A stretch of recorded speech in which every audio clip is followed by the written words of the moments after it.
Hello everyone, welcome to my YouTube channel. So in the previous video we saw the standard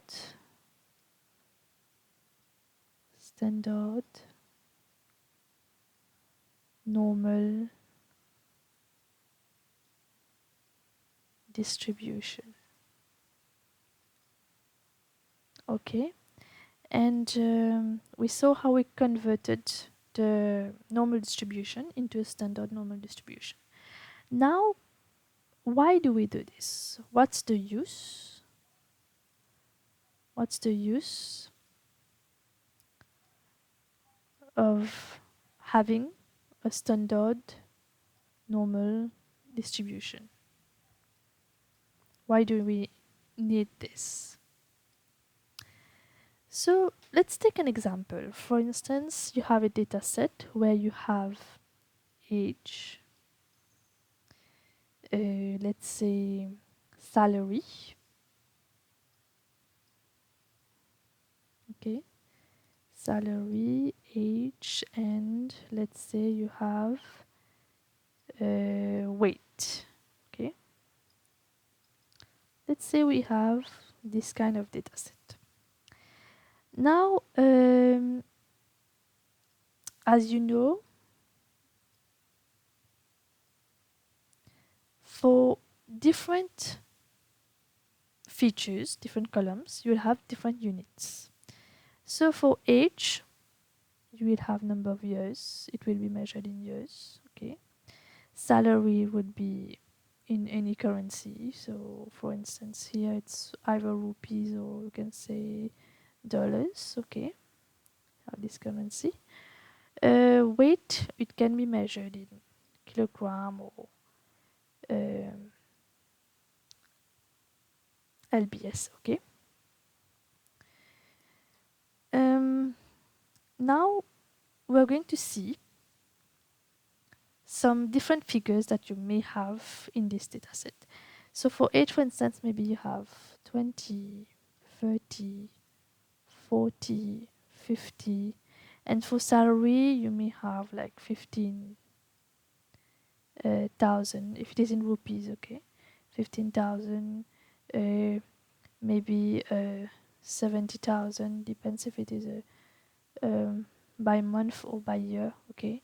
You can have 40,000, just round figures that I'm choosing, or 20,000, let's say, okay. And for weight, let's say we take in kilos. You can have 75 kilos, 80, 56, and 48, let's say, okay. So in this data set, you have these different figures, these different units, different columns, and different features, in fact. So what's the use of the standard normal distribution? In fact, if you want to do a standard normal distribution in this data set, you have to convert every value, okay. You will have to do the z-score of every value to get the standard normal distribution, right? You have to z-score everything. So z-score each value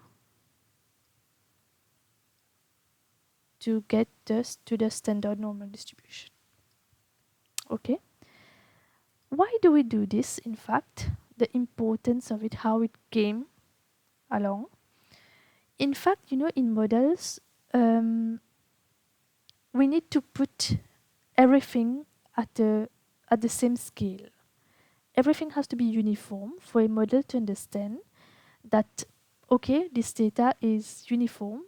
There's no need to think that one figure is huge, so this figure has more importance than the other. So the model has to see that all these figures should be treated equally so that they can train the data. The model trains the data so that you get a good output. So that's the reason why we do this conversion. So in fact, the main reason is to make all features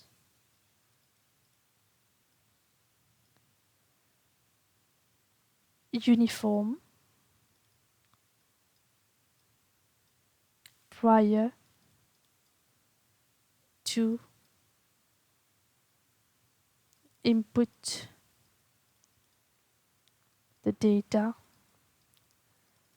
in the model. So in fact it's to scale all data equally. Okay, and maybe you have come across this whole process. You're always doing your code and all in Python. This process is called standardization.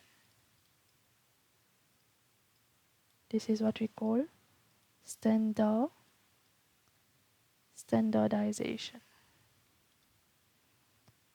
Now you know how standardization is done behind the scenes in Python. Okay, standardization. When we say standardize the data, it's just z-scoring all your figures. That's just a thing to do a standardization.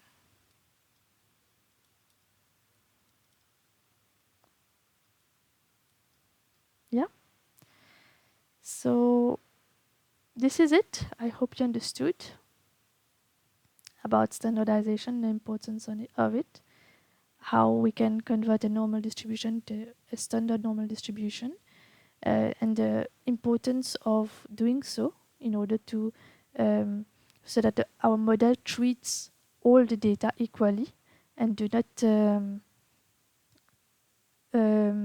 train data in terms of importance. So all data is treated equally, all data are scalable, and so that we can get a generalized output from our model. Thank you for watching the video. Bye bye.